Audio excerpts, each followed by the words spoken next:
ഓം നമോ നാരായണായ. ഓം നമോ നാരായണായ. ഓം നമോ നാരായണായ. ഓം നമോ നാരായണായ. ഓം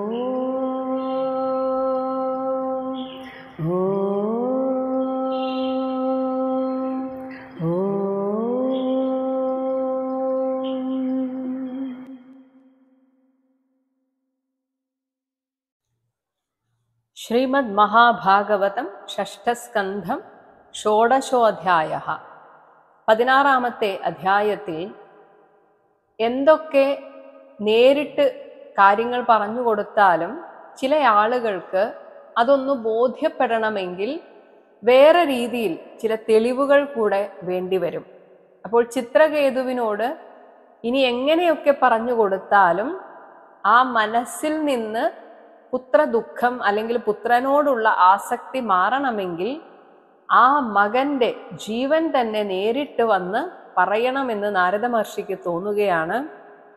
അങ്ങനെ അദ്ദേഹം തൻ്റെ ആ യോഗവിദ്യയാൽ ഈ മരിച്ചുപോയ മകന്റെ സൂക്ഷ്മ ശരീരത്തെ വിളിച്ചു വരുത്തി ആ മകനെ കൊണ്ട് തന്നെ സംസാരിപ്പിക്കുന്നു. പിന്നീടാണ് കഴിഞ്ഞ അധ്യായത്തിൽ നാരദ മഹർഷി പറഞ്ഞ ആ മന്ത്രം, അതിൻ്റെ പേര് ശേഷതോഷണി എന്നാണ്, ആ മന്ത്രത്തെ ഉപദേശിക്കുന്നു. ഇതൊക്കെയാണ് ഈ ഒരു അധ്യായത്തിൽ പറയുന്നത്. ശ്രീശുക ഉവാച. 1-ാമത്തെ ശ്ലോകം. അഥ ദേവഋഷി രാജൻ സംപരേതം നൃപാത്മജം ദർശയിത്വാ ഇതി ഹ ഉവാച ജ്ഞാതീനാം അനുശോചതാം. ഹേ രാജൻ പരീക്ഷിത്തേ, അഥ അതിൽ പിന്നെ ഞാൻ ഉപദേശിച്ചു തരാം എന്ന് പറഞ്ഞതിന് ശേഷം ദേവർഷിയായ നാരദ മഹർഷി സംപരേതം മരിച്ചുപോയ നൃപാത്മജം രാജപുത്രനെ അനുശോചതാം ജ്ഞാതീനാം അവന്റെ പേരിൽ അനുശോചിച്ചു കൊണ്ടിരിക്കുന്ന കുടുംബക്കാർക്ക് ദർശയിത്വാ കാട്ടിക്കൊടുത്തിട്ട് ഇതി ഉവാചഹ ഇങ്ങനെ പറഞ്ഞു പോലും. നാരദ മഹർഷി തൻ്റെ യോഗവിദ്യയാൽ ആ കുഞ്ഞിൻ്റെ സൂക്ഷ്മ ശരീരത്തെ വിളിച്ചു വരുത്തി എല്ലാവർക്കും കാണത്തക്ക വിധത്തിൽ ആ കുഞ്ഞിൻ്റെ സൂക്ഷ്മ ശരീരത്തെ അതും ഇദ്ദേഹം തൻ്റെ ഒരു യോഗവിദ്യയാൽ അവർക്കും കാണിച്ചു കൊടുക്കുകയാണ്. എന്നിട്ട് ഈ ജീവാത്മാവിനോട് നാരദ മഹർഷി സംസാരിക്കുന്നു. 2-ാമത്തെ ശ്ലോകം. ജീവാത്മൻ പശ്യ ഭദ്രം തേ മാതരം പിതരം ച തേ സുഹൃദഃ ബാന്ധവാഃ തപ്താഃ ശുചാഃ ത്വത്കൃതയാ ഭൃശം. ഹേ ജീവാത്മാവേ, ജീവാത്മൻ, തേ ഭദ്രം, നിനക്ക് മംഗളം ഭവിക്കട്ടെ. നീ നോക്കൂ, ഇവിടെ ഈ ഭൂമിയിൽ തേ മാതരം, നിന്റെ അമ്മയെയും പിതരം, അച്ഛനെയും പശ്യ, നോക്കൂ, നീ മറ്റൊരു ലോകത്തേക്ക് പോയതിനാൽ ത്വത്കൃതയാ, നിന്നാൽ വരുത്തി വെക്കപ്പെട്ട ശുച, ദുഃഖത്താൽ നിന്റെ സുഹൃദഃ, ചങ്ങാതിമാരും, ബാന്ധവാഹ, ഉറ്റവരും, ഭൃശം തപ്താഹ, വളരെയധികം ദുഃഖിച്ചിരിക്കുന്നു. നീ ഇത് കാണുന്നുണ്ടോ? ഈ ഒരു കാര്യത്തിലൂടെ പറയാൻ ഉദ്ദേശിക്കുന്നത്, നമ്മൾ ആയുഷ്കാലം അവസാനിച്ചിട്ട് മരിക്കുക എന്ന് പറയുന്നത് സ്വാഭാവിക മരണം മാത്രമാണത്രേ. അതായത് ഒരാൾ ആത്മഹത്യ ചെയ്യുകയോ അപകട മരണം, ഇനി മറ്റൊരാളാൽ വധിക്കപ്പെടുക, ഇതൊക്കെ സംഭവിക്കുന്നത് ആ ആളിൻ്റെ ജാതകവശാലുള്ള സന്ധി ഘട്ടങ്ങളിലാണ്. അപ്പോൾ എന്തും സംഭവിക്കാം. പക്ഷെ ആ സന്ധി ഏതെങ്കിലും രീതിയിൽ ഈശ്വരാനുഗ്രഹത്താൽ കടന്നുകൂടിയാൽ ആ ആൾക്ക് ബാക്കി ആയുസ് ഈ ജന്മത്തിൽ തന്നെ ഉണ്ട് എന്നാണ് പറയപ്പെടുന്നത്. അപ്പോൾ ഇവിടെ അപകട മരണമാണ്, അതായത് മറ്റ് രാജ്ഞിമാരാൽ കൊല്ലപ്പെട്ടതാണ്. അതുകൊണ്ട് തന്നെ ഈ കുഞ്ഞിന് ശരിക്കും ആയുസ് ബാക്കിയുണ്ട്, ഈ ജന്മത്തെ ആയുസ് ബാക്കിയുണ്ട് എന്നാണ് പറയുന്നത്. ഒരു പക്ഷെ അങ്ങനെയുള്ളവർ വളരെ പെട്ടെന്ന് തന്നെ ഇവരൊക്കെ ജീവിച്ചിരിക്കെ ഈ ഭൂമിയിലേക്ക് തിരിച്ചു വന്നെന്നും വരാം. അങ്ങനെ ആവാം, എനിക്ക് അതിനെക്കുറിച്ച് കൂടുതൽ അറിയില്ല.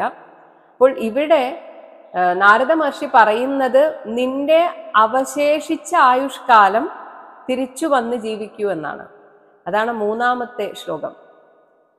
കളേബരം സ്വം ആവിശ്യ ശേഷം ആയുഹു സുഹൃത് വൃതഃ ഭുങ്ക്ഷ്വഭോഗാൻ പിതൃപ്രത്താൻ അധിതിഷ്ഠ നൃപാസനം. സ്വം കളേബരം, നിന്റെ ശരീരത്തിലേക്ക്, കാരണം ആ ശരീരം ഇപ്പോഴും അവിടെയുണ്ട്, അത് അഗ്നിയിലേക്ക് എരിയിച്ചിട്ടില്ല. ആ ശരീരത്തിലേക്ക് സ്വം കളേബരം ആവശ്യ, നീ തിരിച്ച് പ്രവേശിക്കൂ. എന്നിട്ട് നിനക്ക് ഈ ജന്മത്തിൽ ശേഷം അവശേഷിച്ച ആയുഹു, ആയുഷ്കാലം ആകെയും സുഹൃത് വൃതഃ, മിത്രങ്ങളോടൊത്തുചേർന്ന് പിതൃപ്രത്താൻ, പിതാവിനാൽ നൽകപ്പെട്ട ഭോഗാൻ, ലോകസുഖങ്ങളെ ഭുങ്ക്ഷ്വ, അനുഭവിക്കൂ. നൃപാസനം അധിതിഷ്ഠ, രാജസിംഹാസനത്തെ ആരോഹണം ചെയ്ത് ചിത്രകേതുവിന് ശേഷം അടുത്ത രാജാവായിട്ട് സുഖഭോഗങ്ങൾ അനുഭവിക്കൂ.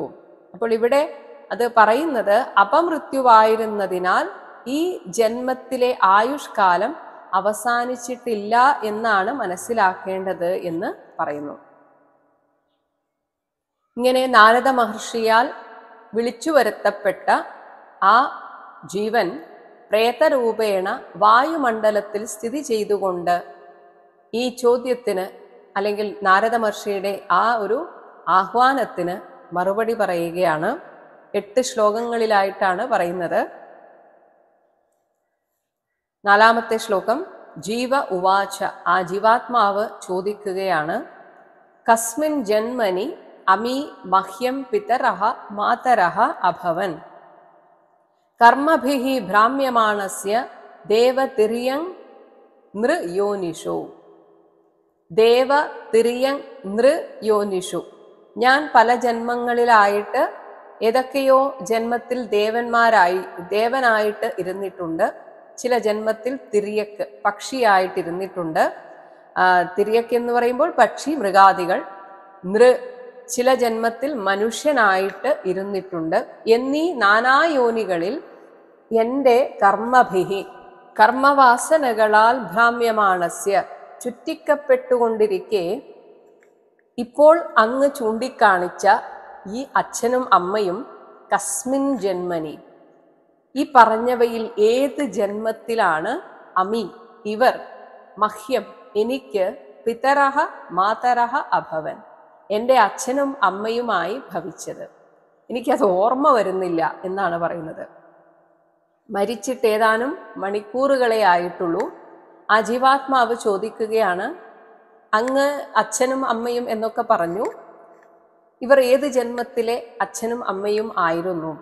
ഞാൻ ഒരുപാട് ജന്മം എടുത്തിട്ടുണ്ട്. കാരണം ഈ മനുഷ്യലോകത്തിൽ നിന്ന് പുറത്തേക്ക് പോയി കഴിഞ്ഞാൽ അവർക്ക് പൂർവജന്മത്തെക്കുറിച്ചൊക്കെ ഓർമ്മ വരുന്നുണ്ടാകാം, അല്ലെങ്കിൽ ഒരു ഏകദേശ ധാരണയുണ്ടാകാം. അതുകൊണ്ട് ചോദിക്കുന്നു, ഈ അച്ഛനും അമ്മയും എൻ്റെ ഏത് ജന്മത്തിലെ അച്ഛനും അമ്മയും ആണ്? കാരണം ഈ ജീവാത്മാവ് ചോദിക്കുന്നത്, ചില ജന്മങ്ങളിൽ ഞങ്ങൾ ശത്രുക്കളായിട്ട് ഇരുന്നിട്ടുണ്ടാകാം, ചില ജന്മങ്ങളിൽ അത്രയും അടുത്ത് ഇടപഴകിയിട്ടുണ്ടാകാം. അതുകൊണ്ടാണ് എനിക്കൊരു സംശയം, ഇത് ഏത് ജന്മത്തിലെ കാര്യമാണ് ഈ പറയുന്നത്? ഇവർക്ക് കഴിഞ്ഞ ജന്മത്തിൽ ഞാൻ ശത്രുവായിട്ടുണ്ടാകുമോ?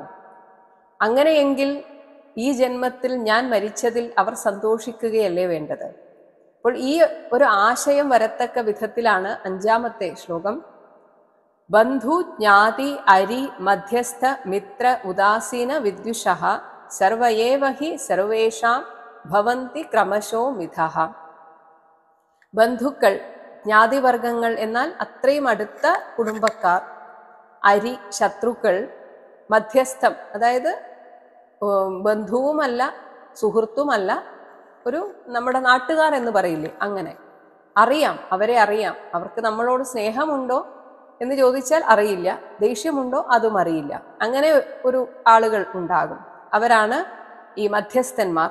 മിത്രം, നമുക്ക് ഏറ്റവും വേണ്ടപ്പെട്ട മിത്രങ്ങളുണ്ടാകും. ഉദാസീനം എന്ന് വെച്ചാൽ അങ്ങനെ പ്രത്യേകിച്ച് നമ്മുടെ കാര്യത്തിൽ വലിയ താല്പര്യവും ഒന്നുമില്ലാത്ത ആളുകൾ. ഇനി വിദ്യുഷഃ, ശത്രുക്കൾ ഉണ്ടാകാം. സർവയേവ ഹി, ഇവരെല്ലാവരും, സർവേഷാം എല്ലാവർക്കും തന്നെ, ക്രമശഃ ഒരു മുറപ്രകാരം, മിഥഹ തമ്മിൽ തമ്മിൽ ഭവന്തി ഉണ്ടായി വരുന്നു. അതായത് ഈ ജന്മത്തിൽ പരസ്പരം ശത്രുക്കളായി കടിച്ചു കീറിയവരായിരിക്കും അടുത്ത ജന്മത്തിൽ അത്രയും അടുപ്പമുള്ളവരായി തീരുക. അപ്പോൾ എന്ത് സംഭവിക്കുന്നു? നമുക്ക് അവരിൽ നിന്ന് തന്നെ ദുഃഖമുണ്ടാകുന്നു. കാരണം അവരെ പിരിഞ്ഞിരിക്കാൻ പറ്റില്ല, അവർ ഒന്ന് വിളിച്ചില്ലെങ്കിൽ സങ്കടമായി, അവരെ കണ്ടില്ലെങ്കിൽ സങ്കടമായി. അങ്ങനെ ഈ ജന്മത്തിൽ ശത്രുവായിട്ടുള്ള ആൾ ഒരു രീതിയിൽ പ്രതികാരം ചെയ്യുകയാണ്. കാരണം ഒരാൾ ഈ ആളെ തന്നെ വിചാരിച്ച് ജീവിക്കുന്നു, ഇയാളില്ലാതെ എനിക്ക് ജീവിക്കാൻ പറ്റില്ല, ഒന്ന് ഫോൺ വിളിച്ചെടുത്തില്ലെങ്കിൽ സങ്കടം, ദേഷ്യം, പൊട്ടിത്തെറി, ഇങ്ങനെയൊക്കെ ഇല്ലേ ചില ബന്ധങ്ങൾ. അതൊക്കെ ഒരു പക്ഷേ കഴിഞ്ഞ ജന്മത്തിലെ ശത്രുക്കളായിരിക്കും. ആ പ്രതികാരം വീട്ടുന്നത് ഈ സ്ഥലത്തിലായിരിക്കും എന്ന് മാത്രം. അതാണ് ഇതിങ്ങനെ മാറി മാറി വരും. അപ്പോൾ ഞാൻ മരിച്ചതിൽ ദുഃഖിക്കുന്നു എന്ന് പറയുന്നതിൽ എന്തെങ്കിലും അർത്ഥമുണ്ടോ എന്നാണ് ഈ ജീവാത്മാവ് ചോദിക്കുന്നത്. ഈ ജീവാത്മാവ് പല ജന്മങ്ങളിൽ പലരുടേതായി തീരുന്നതിനെ ഉദാഹരണത്തിലൂടെ വ്യക്തമാക്കുകയാണ്. 6-ാമത്തെ ശ്ലോകം. യഥാ വസ്തൂനി പണ്യാനി ഹേമാദീനി തതസ്തതഃ പര്യടന്തി നരേഷു ഏവം ജീവഃ യോനിഷു കർത്തൃഷു. യഥാ ഏത് പ്രകാരം, പണ്യാനി ക്രയവിക്രയത്തിനുള്ള, ഹേമാദീനി സ്വർണം മുതലായ, വസ്തൂനി പദാർത്ഥങ്ങൾ. ഇത് പണ്ട് കാലത്ത് സ്വർണം, അതായത് ഒരു സാധനം വാങ്ങിക്കാൻ നമ്മൾ സ്വർണവും വെള്ളിയും ഒക്കെ കൊടുക്കുന്ന ഒരു കാലം ഉണ്ടായിരുന്നു. ഇന്നാണെങ്കിൽ നമുക്കിതിനെ കാശ്, പണമായിട്ട് തന്നെ പറയാം. അതായത് നമ്മൾ സാധനം വാങ്ങിക്കുന്നു, നമ്മുടെ നാട്ടിലെ ഒരു കടയിൽ നിന്ന് സാധനം വാങ്ങിക്കുമ്പോൾ, ഒരു ഉദാഹരണത്തിന് പറഞ്ഞാൽ നമ്മുടെ കയ്യിലുള്ള 100 രൂപ, ആ 100 രൂപയ്ക്ക് ഒരു സാധനം വാങ്ങിക്കുമ്പോൾ നമ്മുടെ കയ്യിലുള്ള പണം പിന്നെ ആരുടേതായിത്തീരുന്നു? ആ കടക്കാരൻ്റെതായിത്തീരുന്നു. ഇനി ആ പണം കടക്കാരൻ്റേത് മാത്രമായിട്ടിരിക്കില്ല. മറ്റൊരാൾ സാധനം വാങ്ങിയിട്ട് അയാൾക്ക് ഒരു പക്ഷേ ചില്ലറ കൊടുക്കാനായിട്ട് ഈ 100 രൂപയാവാം എടുത്തു കൊടുക്കുന്നത്. അപ്പോൾ ഈ 100 രൂപ ആരുടേതായി? ഈ നമുക്ക് ശേഷം സാധനം വാങ്ങാൻ വന്ന ആളുടേതായി. ഇനി അയാൾ മറ്റൊരു കാര്യത്തിനായിട്ട് അതേ 100 രൂപ വേറെ ആൾക്ക് കൊടുക്കും. ഇതേപോലെയാണ് ജീവാത്മാവ് ചില സമയത്ത് ചിലരുടെ സ്വന്തമാകുന്നു, അയാൾ മറ്റൊരാൾക്ക് കൊടുക്കുന്നത് പോലെ മറ്റൊരാളുടെ സ്വന്തമാകുന്നു. ഇങ്ങനെ കർത്തൃഷു നരേഷു, അത് ഉപയോഗിക്കുന്ന ആളുകളെ ആശ്രയിച്ച് തതഹ അവിടവിടെ പര്യടന്തി, ഈ സ്വർണവും പണവും എങ്ങനെയാണോ ഇതിങ്ങനെ കറങ്ങി പോകുന്നത്, ഏവം ഇത് പ്രകാരം ജീവഹ ഓരോ ജീവനും, യോനിഷു ഓരോ കർമ്മബന്ധങ്ങളെ ആശ്രയിച്ച് ഓരോ മാതാപിതാക്കളുടെ അടുത്തേക്ക് പോകുന്നു. അപ്പോൾ ആ മാതാപിതാക്കളുമായി ബന്ധപ്പെട്ട് കിടക്കുന്നവരൊക്കെ ഈ ജീവാത്മാവിന്റെ ബന്ധുക്കളോ സുഹൃത്തുക്കളോ ഒക്കെ ആയി മാറുന്നു. അത് ആ സാഹചര്യത്തിനനുസരിച്ച്. അപ്പോൾ ഇങ്ങനെയാണ് ജീവാത്മാവ് ഇടക്ക് ചിലരുടെ ബന്ധുവാകുന്നു, ഇടക്ക് ചിലരുടെ ശത്രുവാകുന്നു. നാരദ മഹർഷി ഈ ജീവനോട് വീണ്ടും ആ ശരീരത്തിലേക്ക് പ്രവേശിക്കാൻ പറഞ്ഞിരുന്നു. എന്നാൽ തനിക്കതിന് താല്പര്യമില്ല എന്ന് ജീവാത്മാവ് പറയുകയാണ്. അതിൻ്റെ കാരണമാണ് 2 ശ്ലോകങ്ങളിലായിട്ട് പറയുന്നത്. 7-ാമത്തെ ശ്ലോകം. നിത്യസ്യ അർത്ഥസ്യ സംബന്ധഃ ഹി അനിത്യഃ ദൃശ്യത്തെ നൃഷു യാവത് യസ്യ ഹി സംബന്ധഃ മമത്വം താവത് ഏവ ഹി. നിത്യസ്യ ഈട് നിൽക്കുന്ന, അർത്ഥസ്യ വസ്തുവിനോടുള്ള സംബന്ധം, ആ ഒരു ക്രയവിക്രയം അല്ലെങ്കിൽ അതുമായിട്ടുള്ള ഒരു ബന്ധം പോലും, നൃഷു മനുഷ്യരുടെ ഇടയിൽ, അനിത്യഃ അധികം നിൽക്കാത്തതായിട്ട്, ദൃശ്യതേ കാണപ്പെടുന്നു. അപ്പോൾ നേരത്തെ പറഞ്ഞ പണം, സ്വർണം ഇതൊക്കെ ക്രയവിക്രയം ചെയ്യുന്ന സമയത്ത് അത് നമുക്ക് അത്രയും വിലപ്പെട്ടതാണ്. പണം എല്ലാവർക്കും വിലപ്പെട്ടതാണ്. എന്നാൽ എല്ലായ്പ്പോഴും ഒരേ പണമാണോ, ഒരേ നോട്ടാണോ ഒരാളുടെ കയ്യിൽ ഇരിക്കുന്നത്? അല്ല, അതിങ്ങനെ മാറിക്കൊണ്ടിരിക്കുന്നു. വേറെ ആരുടെയോ കയ്യിൽ ഇരുന്ന പണം നമ്മുടെ കയ്യിൽ വരുന്നു, ആ പണം വേറെ ആളുടെ കയ്യിലേക്ക് പോകുന്നു. ഇങ്ങനെ ഈട് നിൽക്കുന്ന വസ്തുക്കളുമായുള്ള ഈ ബന്ധം പോലും താൽക്കാലികമാണ് എന്നിരിക്കെ, യസ്യ, അപ്പോൾ നമുക്ക് മനസ്സിലാക്കാവുന്ന കാര്യം ഇതാണ്: യാതൊന്നിനോടുള്ള സംബന്ധം യാവത്, എത്ര കാലത്തോളം നമ്മുടെ കൂടെ ഉണ്ടോ, താവതേവ, അത്ര കാലത്തോളം മാത്രമേ മമത്വം, അത് തൻ്റേതാണെന്ന തോന്നൽ ഉണ്ടാവുകയുള്ളൂ. നമ്മൾ പറയാറുണ്ട്, കണ്ണകന്നാൽ മനസ്സകന്നു എന്ന് പറയും. അതായത് ചില ബന്ധങ്ങൾ പോലും കുറേ കാലം കാണാതിരുന്നാൽ നമ്മുടെ മനസ്സിൽ നിന്നും അവർ അകന്നു പോകും. നമ്മൾ ഒരുപാട് വർഷങ്ങൾക്ക് മുൻപ് താമസിച്ചിരുന്ന സ്ഥലങ്ങളിൽ നിന്നും മാറിപ്പോയിട്ടുണ്ടാകാം. പ്രത്യേകിച്ച് പെൺകുട്ടികൾ, അവർ വിവാഹത്തോടെ വേറെ നാടുകളിലേക്ക് തന്നെ ചേക്കേറേണ്ടി വരുന്നു. അവരെ സംബന്ധിച്ച് പണ്ട് കൂടെ പഠിച്ച കുട്ടികൾ, സുഹൃത്തുക്കൾ, അവരുടെ ആത്മബന്ധുക്കളെ പോലെ ആയിരുന്നവരെയൊക്കെ ഇപ്പോൾ മറന്നതുപോലെയാണ്.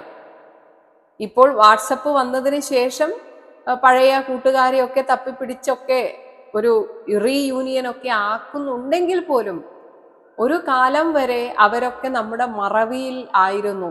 കാരണം നമുക്ക് ആ കാലം വരെ മാത്രമേ അവരുമായി സംബന്ധമുണ്ടായിരുന്നുള്ളൂ. ആ സംബന്ധം കഴിഞ്ഞു, അത് അവിടെ വിട്ടു. ഇത് പ്രകൃതി നിയമമാണ്. എന്നാൽ ചില ബന്ധങ്ങൾ എല്ലാ കാലത്തും നമുക്ക് വേണം എന്ന് ആഗ്രഹിക്കുമ്പോൾ നമ്മൾ അതിനെ പിടിച്ചു വെക്കാനായിട്ട് കത്തെഴുതുക. ഒരു കാലത്ത് കത്തെഴുതുക, പിന്നീട് അത് ലാൻഡ് ഫോണായി, ഇപ്പോൾ അത് മൊബൈൽ ഫോണായി. ഇങ്ങനെ നമ്മൾ കഷ്ടപ്പെട്ട് ബന്ധങ്ങളെ പിടിച്ചു നിർത്തുകയാണ്. സത്യത്തിൽ പല ബന്ധങ്ങളും നോക്കിയാൽ മനസ്സിലാകും, ഏതെങ്കിലും ഒരാൾ നിരന്തരം വിളിച്ചില്ലായിരുന്നു എങ്കിൽ ആ ബന്ധം പണ്ടേ മുറിഞ്ഞു പോയേനെ. കാരണം ചില ആളുകൾക്ക് അങ്ങനെ ബന്ധം നിലനിർത്തണം എന്ന് യാതൊരു ആഗ്രഹവും ഉണ്ടാവില്ല. പക്ഷെ അയാളുടെ ബന്ധം, ആ വ്യക്തിയുടെ ബന്ധം ആഗ്രഹിക്കുന്നവർ അവർക്കിടയ്ക്കിടെ മെസ്സേജ് അയക്കും. ഇനി ഒന്നുമില്ലെങ്കിലും ഒരു ഗുഡ് മോർണിംഗ് മെസ്സേജ് അയച്ചിട്ട് ഞാനിതാ ഇവിടെ ഉണ്ട് എന്ന് അറിയിക്കും. എന്നാൽ ഇങ്ങനെ നമ്മൾ ബന്ധം വെക്കുന്നില്ല എങ്കിൽ സത്യത്തിൽ ഇവിടെ പല ബന്ധങ്ങളും പണ്ടേ ഇല്ലാതായി പോകും. ഇപ്പോഴും ഇത്രയും അടുത്ത് നമുക്ക് ഇടപഴകാൻ പറ്റുന്ന രീതിയിലുള്ള വാട്സപ്പ് പോലെയുള്ള മീഡിയകൾ ഉണ്ടെങ്കിൽ പോലും ആ ബന്ധങ്ങൾക്കൊന്നും പഴയതുപോലെ ഒരു ഊഷ്മളതയും ഇല്ല എന്ന് എനിക്ക് പലപ്പോഴും തോന്നിയിട്ടുണ്ട്. രണ്ട് കൈയും കൂട്ടി അടിച്ചാലേ ശബ്ദം ഉണ്ടാവുള്ളൂ എന്നതുപോലെ ഒരു ബന്ധം യഥാർത്ഥ ബന്ധമാകുന്നത് രണ്ടു കൂട്ടർക്കും അത് മുന്നോട്ട് കൊണ്ടുപോകാൻ ആഗ്രഹമുണ്ടാകുമ്പോഴാണ്. അതല്ല എങ്കിൽ അതവിടെ നിർത്തണം. അതിനുള്ള പക്വത നമ്മൾ കാണിക്കണം. നമ്മൾ എങ്ങനെയൊക്കെ അങ്ങോട്ട് ഇടപഴകിയിട്ടും അല്ലെങ്കിൽ ആ ബന്ധം വെച്ചിട്ടും അവർ ഇങ്ങോട്ട് ആ ഒരു ഊഷ്മളത കാണിക്കുന്നില്ല എങ്കിൽ നമ്മൾ മനസ്സിലാക്കണം, ഈ പ്രകൃതി എന്നത് മാറ്റങ്ങൾക്ക് വിധേയമാണ്. സ്കൂളിൽ പഠിക്കുമ്പോഴുള്ള ബന്ധങ്ങൾ അത് ആ കാലത്തേക്കുള്ളതാണ്. വളരെ അപൂർവമായിട്ട് ആ സുഹൃത്തുക്കൾ തന്നെ ജീവിതകാലം മുഴുവൻ സുഹൃത്തുക്കളായേക്കാം. പക്ഷെ അത് വളരെ അപൂർവമാണ്. കോളേജിൽ പഠിക്കുമ്പോൾ പുതിയ സുഹൃത്തുക്കൾ, നാട്ടിൽ വേറെ സുഹൃത്തുക്കൾ, ജോലി സ്ഥലത്ത് വേറെ സുഹൃത്തുക്കൾ. ഇതിൽ വളരെ അപൂർവം ബന്ധങ്ങൾ മാത്രമാണ് ഇവരുമായിട്ടൊന്നും സംബന്ധം വെക്കാത്ത കാലത്തും തുടരാൻ സാധിക്കുന്നത്. അങ്ങനെ തുടരാൻ സാധിക്കണമെങ്കിൽ അത് രണ്ടു കൂട്ടർക്കും ഒരുപോലെ തോന്നണം, ഈ ബന്ധം വേണമെന്ന്. അപ്പോൾ ഈ ഒരു പ്രകൃതി നിയമത്തെ കുറിച്ചാണ് ഇവിടെ പറയുന്നത്. നമ്മൾ നിരന്തരം ഒരു വസ്തുവുമായി ബന്ധപ്പെടുമ്പോൾ മാത്രമാണ് നമുക്ക് അത് തൻ്റേതാണ് എന്ന തോന്നലുണ്ടാവുകയുള്ളൂ. അത് കഴിഞ്ഞാൽ പതുക്കെ പതുക്കെ നമ്മൾ പോലും അറിയാതെ ആ ഒരു ബന്ധം അങ്ങനെ മുറിഞ്ഞു പോകും. നമ്മൾ പോലും അറിയില്ല. വിളിയുടെ ദൈർഘ്യം കുറയും, ആ കാലയളവ് കൂടും. ഇങ്ങനെ വരുമ്പോൾ നമ്മൾ വിഷമിച്ചിട്ടൊന്നും കാര്യമില്ല. ഇത് ഈ ലോകത്തിന്റെ നിയമമാണ് എന്ന് കരുതി മുന്നോട്ട് പോവുക. മാത്രമല്ല, അപ്പോൾ ആരെ കാണുന്നുവോ അവരുമായിട്ട് ബന്ധം വെക്കുക, സംസാരിക്കുക. കാരണം നമുക്ക് പലപ്പോഴും വളരെ ദൂരെയുള്ള മക്കളെക്കാളും ചിലപ്പോൾ പ്രയോജനപ്പെടുക നമ്മുടെ അടുത്ത അയൽ വീടുകളിലുള്ളവരായിരിക്കും. അതുപോലെ നമ്മുടെ സഹോദരങ്ങൾ, പലപ്പോഴും ഈ സഹോദര ബന്ധത്തിന് പ്രാധാന്യം കുറയുന്നതായി തോന്നാം. പക്ഷേ ചിലപ്പോൾ മക്കളെക്കാളും നമുക്ക് ഒരാവശ്യം വരുമ്പോൾ കൂടെ നിർത്താൻ പറ്റുന്നത് നമ്മുടെ സഹോദരങ്ങളെ ആയിരിക്കും. അതുകൊണ്ട് ബന്ധങ്ങൾ അറിഞ്ഞു പെരുമാറുക. ഒരു ബന്ധത്തെയും ഫോഴ്സ് ചെയ്യരുത്. അതായത് ഇങ്ങനെ കഷ്ടപ്പെട്ട് നേടിയെടുക്കാൻ ശ്രമിക്കരുത്. പോകേണ്ടത് പോകട്ടെ എന്ന് വെക്കാൻ നമുക്ക് സാധിക്കണം. മറിച്ച് നമ്മുടെ അടുത്തേക്ക് വരുന്ന ബന്ധങ്ങൾ അല്ലെങ്കിൽ നമ്മളുമായിട്ട് ഇടപഴകാൻ താല്പര്യമുള്ള ബന്ധങ്ങളെ നമ്മൾ അതിനെ പരിപോഷിപ്പിക്കുക. അതും അവർക്ക് താല്പര്യം ഉള്ളിടത്തോളം.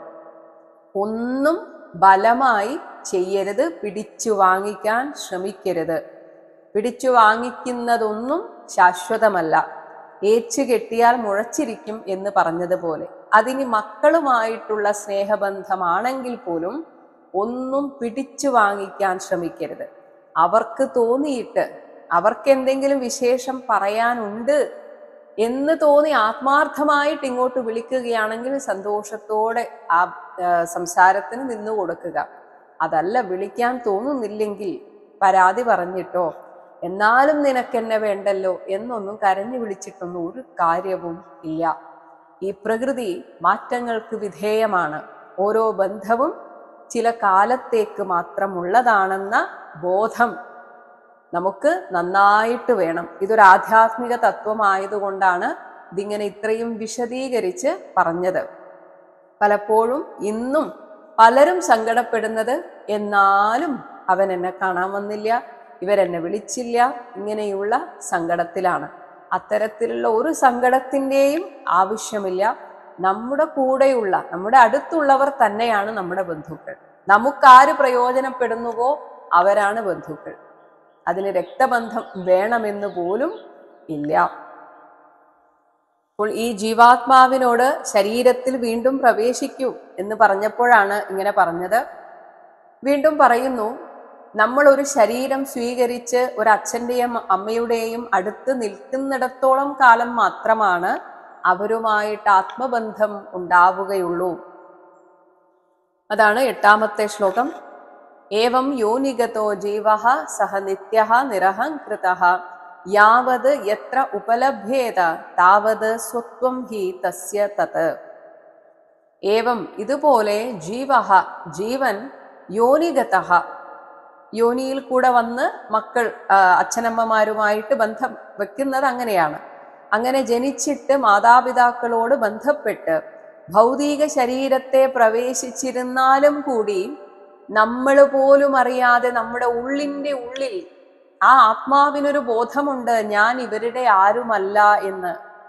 അതുകൊണ്ടാണ് പല ബന്ധങ്ങളിലും അത്രയും അടുപ്പമില്ല എങ്കിൽ നേരത്തെ പറഞ്ഞതുപോലെ കണ്ണകലുമ്പോൾ മനസ്സകന്നു പോകുന്നത്. കാരണം നമ്മുടെ ആത്മാവിന് ആ ബോധമുണ്ട്, ഞാൻ ഇവരുടെ ഒന്നും ആരുമല്ല എന്ന്. അതാണ് സഹനിത്യഃ. ആ ആത്മാവ് യഥാർത്ഥത്തിൽ ശാശ്വതനും നിരഹംകൃതഃ, ഞാൻ ഇവരുടെ പുത്രനാണ് എന്ന ഭാവനയില്ലാത്തവനും ആണ്. എന്നാൽ ഈ മായാലോകത്ത് പെടുന്നതുകൊണ്ട് എത്ര താവത്, യാതൊരു ശരീരത്തിൽ എത്ര കാലം വരെ ഉപലഭ്യേത അവൻ ജീവിച്ചിരിക്കുമോ താവത്ത് ഹി അത്ര കാലത്തോളം മാത്രമേ തസ്യ ആ ജീവന് തത് ഈ ശരീരം എന്നതിൽ സ്വത്വം മമതാഭിമാനമുള്ളൂ. ഈ ശരീരത്തോട് ആ ഒരു അഭിമാനം മമത്വം ഉണ്ടെങ്കിൽ മാത്രമേ എൻ്റെ അമ്മ, എൻ്റെ അച്ഛൻ, എൻ്റെ സഹോദരങ്ങൾ എന്ന ബോധം ഈ ജീവാത്മാവിന് ഉണ്ടാവുകയുള്ളൂ. മരിച്ച് പ്രേതാവസ്ഥയിൽ എത്തിക്കഴിഞ്ഞാൽ പിന്നെ അവർക്ക് ഇങ്ങോട്ട് അത് ഉണ്ടാവുകയില്ല എന്ന് പറയുന്നു. അപ്പോൾ പിന്നെ എന്തിനാണ് നമ്മൾ അവർക്ക്, മരിച്ചവർക്ക് ശ്രാദ്ധമൂട്ടുന്നത് എന്നൊരു സംശയം വരും. ശ്രാദ്ധമൂട്ടുന്നത് നമ്മുടെ നന്ദി പ്രകടിപ്പിക്കാനാണ്, അല്ലാതെ അവർക്ക് എന്തെങ്കിലും കാര്യമുള്ളത് കൊണ്ടല്ല. നമ്മൾ പിതൃക്കൾക്ക് എന്ന് പറഞ്ഞ് ഭക്ഷണം കൊടുക്കുന്നത് നമുക്ക് പോലും അറിയാതെ അറിയാത്ത ആ പിതൃപരമ്പരയ്ക്കാണ്. അവരിൽ പലരെയും നമ്മൾ കണ്ടിട്ട് പോലുമില്ല. അത് ഇവിടെ ജീവിച്ചിരിക്കുന്ന നമ്മൾ കാണിക്കുന്ന ഒരു നന്ദിയാണ്, കൃതജ്ഞതയാണ്, ശ്രദ്ധയോടെ ചെയ്യുന്ന ആ ശ്രാദ്ധകർമ്മം. അല്ലെങ്കിൽ നമ്മൾ നന്ദി കെട്ടവരാകും. ആ അങ്ങനെ നന്ദി കെട്ട് ജീവിക്കുന്നതിൻ്റെ ദുഃഖം, നരക ദുഃഖം, അല്ലെങ്കിൽ അതിൻ്റെ ഒരു കർമ്മഫലം നമ്മൾ അനുഭവിക്കേണ്ടി വരും. അല്ലാതെ ഒരിക്കലും വിചാരിക്കരുത് മരിച്ചു പോയയാൾ ഇപ്പോഴും എന്നെക്കുറിച്ച് ആലോചിച്ച് ദുഃഖിക്കുന്നുണ്ടെന്നൊന്നും വിചാരിക്കരുത്. ഈ ലോകം വിട്ടു കഴിഞ്ഞാൽ അവർക്ക് ഈ ലോകവുമായിട്ട് യാതൊരു തരത്തിലുള്ള ബന്ധവും ഇല്ല. അതായത് എൻ്റെ എന്ന ബന്ധം അവർക്ക് പിന്നെ ഇല്ല. അവർ പിന്നെ സൂക്ഷ്മ ശരീരികളാണ്. എന്നാൽ അവരെ നമുക്ക് നമ്മുടെ നന്മയ്ക്കായിട്ട് പ്രയോജനപ്പെടുത്താം, നമ്മുടെ വഴികാട്ടികളായിട്ട് അവരെ പ്രയോജനപ്പെടുത്താം. അത് ആത്മാക്കളുമായിട്ടുള്ള ഒരു ബന്ധം നമ്മൾ എങ്ങനെ വെക്കുന്നു എന്ന രീതിയിലാണ്. ഇനി ഈ സൂക്ഷ്മ ശരീരത്തിനാണ് കുറച്ചെങ്കിലും ഈ ലോകത്തിലുള്ളവരോട് ഒരു ബന്ധം ഉള്ളൂ. അതിനെയൊക്കെ നിലനിർത്തുന്ന ജീവന് അങ്ങനെയൊരു ചിന്തയേ ഇല്ല. 9-ാമത്തെ ശ്ലോകം. ഏഷഃ നിത്യഃ അവ്യയഃ സൂക്ഷ്മ ഏഷഃ സർവാശ്രയഃ സുദൃക് ആത്മമായാ ഗുണൈഃ വിശ്വം ആത്മാനം സൃജതി പ്രഭുഃ. ഏഷഃ ഈ ജീവൻ നിത്യഃ എന്നുമുള്ളവനാണ്. അവ്യയഃ ഒരു ക്ഷയവും ച്യുതിയും ഇല്ലാത്തവനാണ്. ഏഷഃ ഈ ജീവൻ സൂക്ഷ്മഃ സൂക്ഷ്മതരമാണ്. സർവാശ്രയഃ എല്ലാ സ്ഥൂല ശരീരികൾക്കും ആധാരഭൂതനും സ്വദൃക് സ്വയം പ്രകാശിക്കുന്ന ചൈതന്യവും ആകുന്നു. പ്രഭുഹു എല്ലാ കഴിവുകളും ഉള്ള ഈ ചേതനാസ്വരൂപൻ ആത്മമായാ ഗുണൈഹി തൻ്റെ മായയാൽ സത്വാദി ഗുണങ്ങൾ കൊണ്ട് ആത്മാനം തന്നെ തന്നെ ഈ വിശ്വമായിട്ട് വിശ്വം സൃജതി വിശ്വാകാരമായിട്ട് സൃഷ്ടിക്കുന്നു. ഇതൊക്കെ പലതവണ പറഞ്ഞ കാര്യങ്ങളാണ്. ഇനി നിന്റെ മിത്രങ്ങളുടെ കൂടെയൊക്കെ സന്തോഷമായിട്ട് നിനക്കിരിക്കണ്ടേ എന്നൊക്കെ ചോദിച്ചു. അതിനുത്തരമായിട്ട് പറയുന്നു, ഇതൊക്കെ ശരീരം സ്വീകരിച്ചാൽ മാത്രമാണ് മിത്രവും ശത്രുവും ഒക്കെ. ഇപ്പോൾ എനിക്ക് അങ്ങനെ ആരോടും പ്രത്യേകിച്ചൊന്നും തോന്നുന്നില്ല. ഇതാണ് ശരിക്കു പറഞ്ഞാൽ മനസ്സിന്റെ ആ മായാബന്ധം വിട്ടുകഴിഞ്ഞാൽ ഒരു യോഗിക്കും തോന്നുന്നത്. ആരോടും പ്രത്യേകിച്ച് പ്രിയവും ഇല്ല അപ്രിയവും ഇല്ല. അതുകൊണ്ടാണ് യഥാർത്ഥ യോഗികൾക്ക് ആരോടും പ്രത്യേകിച്ചൊരു മമതയോ ആ ഒരു ആസക്തി, അതായത് അറ്റാച്ച്മെന്റ് ഒന്നും ഇല്ലാത്തത്. അവർ മനസ്സ് നഷ്ടപ്പെട്ട ജീവാത്മാക്കളുടെ സ്ഥിതിയിലാണ്. 10-ാമത്തെ ശ്ലോകം. നഹി അസ്യ അതിപ്രിയഃ കശ്ചിത് ന അപ്രിയഃ സ്വഹ പരഃ അപി വാ ഏകഃ സർവധിയാം ദ്രഷ്ടാ കർത്തൃണാം ഗുണദോഷയോഃ. അസ്യ ഈ ജീവാത്മാവിന് കശ്ചിത് ഒരുവനും അതിപ്രിയഃ ഏറെ പ്രിയങ്കരനായിട്ട് നഹി ഇല്ല തന്നെ. അതുപോലെ തന്നെ ആരോടും അപ്രിയഃ ന ആരോടും അപ്രിയവുമില്ല, അതിപ്രിയവുമില്ല അപ്രിയവും ഇല്ല. ഇനി ഇവൻ എൻ്റേത്, ഇവൻ എൻ്റെ അല്ല, ഇങ്ങനെയുള്ള സ്വഹ പരഹ, എൻ്റെ ആളുകൾ, എൻ്റെ അല്ലാത്തവർ, ഇങ്ങനെയൊന്നും അപിവ ന അങ്ങനെയൊന്നുമില്ല. ഗുണദോഷയോഹോ കർത്തൃണാം നന്മ തിന്മകളുടെ കർത്താക്കളായ മിത്രാദികളുടെ സർവധിയാം എല്ലാ തരത്തിലുള്ള ചിത്തവൃത്തികൾക്കും ദ്രഷ്ട സാക്ഷിയായിട്ട് നിസ്സംഗനായി ഏകഃ ഒറ്റയ്ക്ക് നിൽക്കുന്നവനാണ് ഈ ജീവാത്മാവ്. ആ ജീവാത്മാവിന് ഇനി ഒരു സുഹൃത്തുമില്ല, ബന്ധുവും ഇല്ല. 11-ാമത്തെ ശ്ലോകം. ന ആദത്തെ ആത്മാഹി ഗുണം ന ദോഷം ന ക്രിയാഫലം ഉദാസീനവത് ആസീനഃ പരാവരദൃക് ഈശ്വരഃ. ഹി എന്തെന്നാൽ ആത്മാ ഈ ജീവൻ ഗുണം ന ആദത്തെ ഒരു ഗുണത്തെയും അഥവാ സുഖത്തെയും സ്വീകരിക്കുന്നില്ല. ദോഷം ന ഒരു ദോഷത്തെയും അഥവാ ദുഃഖത്തെയും സ്വീകരിക്കുന്നില്ല. ക്രിയാഫലം ഒരു കർമ്മഫലത്തെയും സ്വീകരിക്കുന്നില്ല. ഈശ്വരഃ എല്ലാറ്റിൽ നിന്നും സ്വതന്ത്രനായിട്ട് പരാവരദൃക് കാര്യകാരണങ്ങളെ ദർശിക്കുക മാത്രം ചെയ്യുന്ന ജീവൻ ഉദാസീനവത് ഒന്നിനോടും ഒരു പ്രത്യേകതയും ഒരു മമത്വവും ഇല്ലാതെ ആസീനഃ അങ്ങനെ സ്വതന്ത്രനായിട്ട് നിലകൊള്ളുന്ന ആളാണ്, അല്ലെങ്കിൽ ആ ചൈതന്യമാണ് ജീവാത്മാവ്. അപ്പോൾ ഈ പറഞ്ഞതിനർത്ഥം ഇപ്പോൾ എല്ലാ അർത്ഥത്തിലും നിസ്സംഗനായ എനിക്ക് ദേഹാഭിമാനികളായ ഈ അച്ഛനോടും അമ്മയോടും എൻ്റെ മിത്രാദികളോടും ബന്ധുമിത്രാദികളോടും സുഹൃത്തുക്കളോടും ആരോടും എനിക്കിപ്പോൾ യാതൊരു തരത്തിലുള്ള ബന്ധവും തോന്നുന്നില്ല, അടുപ്പവും തോന്നുന്നില്ല. അങ്ങനെ തോന്നാത്ത എന്നെ ആലോചിച്ച് ഇവരെന്തിന് ദുഃഖിക്കണം? നമ്മൾ ആരെക്കുറിച്ച് ഓർത്ത് അധികമായി ദുഃഖിക്കുന്നുവോ അവരില്ലാത്ത ഈ ലോകത്ത് എൻ്റെ ജീവിതം വെറുതെയാണ് എന്ന് ചിന്തിക്കുന്നുവോ ആ ആൾ തന്നെ വന്നിട്ട് പറയുന്നു, എനിക്ക് നിങ്ങളുമായിട്ട് ഇപ്പോൾ യാതൊരു ബന്ധവുമില്ല, നിങ്ങളെക്കുറിച്ച് ഞാൻ ചിന്തിക്കുന്നു പോലുമില്ല എന്ന് പറഞ്ഞാൽ ആ നിമിഷം നമ്മുടെ ദുഃഖം ഇല്ലാതെയാകും. അല്ലെങ്കിലും നമ്മൾ ഈ പ്രിയപ്പെട്ടവരെ ഓർത്ത് ദുഃഖിക്കുന്നത് അവരെ കുറിച്ച് ഓർത്തല്ല. അതാണ് അതിൻ്റെ വേറൊരു തമാശ. നമ്മൾ ചിന്തിക്കുന്നത് അവരുള്ളപ്പോൾ ഞാൻ അനുഭവിച്ചിരുന്ന ഒരു സുരക്ഷിതത്വമുണ്ട്, ഒരു സന്തോഷമുണ്ട്, അതെനിക്കില്ലാതായി. ആർക്കില്ലാതായി? എനിക്കില്ലാതായി. അപ്പോൾ എനിക്കില്ലാതായ ആ സന്തോഷത്തെ കുറിച്ചോർത്താണ്, ഇനി എനിക്ക് ആ സന്തോഷം കിട്ടില്ലല്ലോ എന്നോർത്താണ് ജീവിച്ചിരിക്കുന്ന ഓരോരുത്തരും മരിച്ചവരെ കുറിച്ചോർത്ത് എന്ന തെറ്റിദ്ധാരണയിൽ ദുഃഖിക്കുന്നത്. മരിച്ചവരെ കുറിച്ചോർത്ത് ദുഃഖിക്കേണ്ട ഒരാവശ്യവും ഇല്ല. കാരണം അവർ പോയി കഴിഞ്ഞു. ജീവിച്ചിരിക്കുന്ന നമ്മൾ നമ്മളെ കുറിച്ച് ആലോചിച്ചാണ് ദുഃഖിക്കുന്നത്. ഇത് തിരിച്ചറിഞ്ഞാൽ തന്നെ നമുക്കൊരു ജാള്യത വരും. ശ്രീശുക ഉവാച 12ാമത്തെ ശ്ലോകം. ഇതി ഉദീര്യ ഗതോ ജീവോ ജ്ഞാതയഃ തസ്യ തേ തദാ വിസ്മിതാഃ മുമുചുഃ ശോകം ഛിത്വാ ആത്മസ്നേഹ ശൃംഖലാം. ഇതി ഉദീര്യ, ഇങ്ങനെയൊക്കെ പറഞ്ഞ് ആ ജീവൻ ഗതഃ തിരോധാനം ചെയ്തു.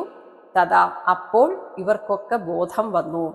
തസ്യ ജ്ഞാതയഃ, അവന്റെ ബന്ധുമിത്രാദികളും അച്ഛനമ്മമാരുമായിട്ടുള്ള അവരെല്ലാം വിസ്മിതാഹ, അന്തം വിട്ടുപോയി.